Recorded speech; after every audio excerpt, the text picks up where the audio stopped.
No one ever announces this limit. There's no press conference for it, no law you can point to.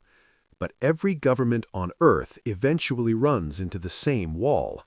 And when they do, everything changes. Here's the uncomfortable truth. Governments don't collapse because they run out of ideas. They don't fail because politicians suddenly become stupid. They fail because they hit an economic constraint they can't vote away. Right now, this matters more than it has in decades. Debt levels are at records. Budgets are stretched thin. Interest rates are no longer close to zero, and voters everywhere are demanding more services, more protection, more stability. At the same time, governments are promising exactly that. The tension between those two forces is the story of our era. To understand it, we need to talk about the one constraint no government escapes. Not money, not debt, not even inflation. Confidence. Let's rewind. In theory, governments look unstoppable. They tax, they borrow, they regulate, they print currency. Compared to households or companies, they seem immortal. A household can go bankrupt, a company can fail.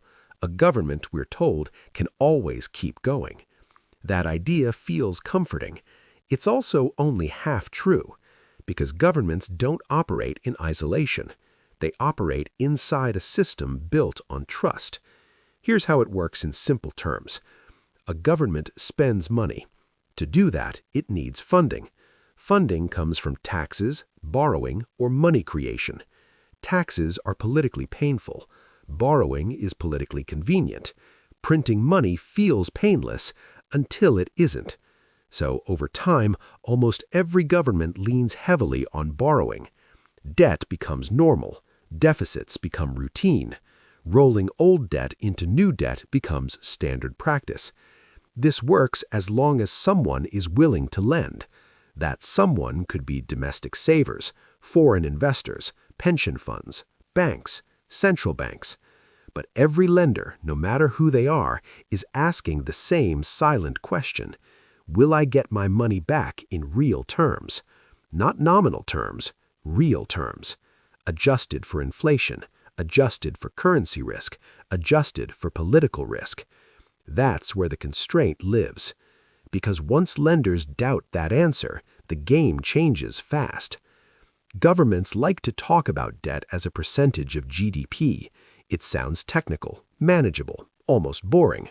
But markets don't care about ratios in isolation. They care about cash flow. Can this government service its debt without destroying the value of its currency? That's the real test. When debt is low and growth is strong, this is easy. Interest payments are small, confidence is high. But as debt grows, interest costs grow with it. And here's the trap. Raising interest rates to fight inflation makes debt more expensive. Keeping rates low to protect debt risks inflation and currency weakness. There is no comfortable option. This is where public narratives diverge from reality. Publicly, governments talk about tough choices, about responsible budgeting, about long-term plans. Privately, the math is unforgiving.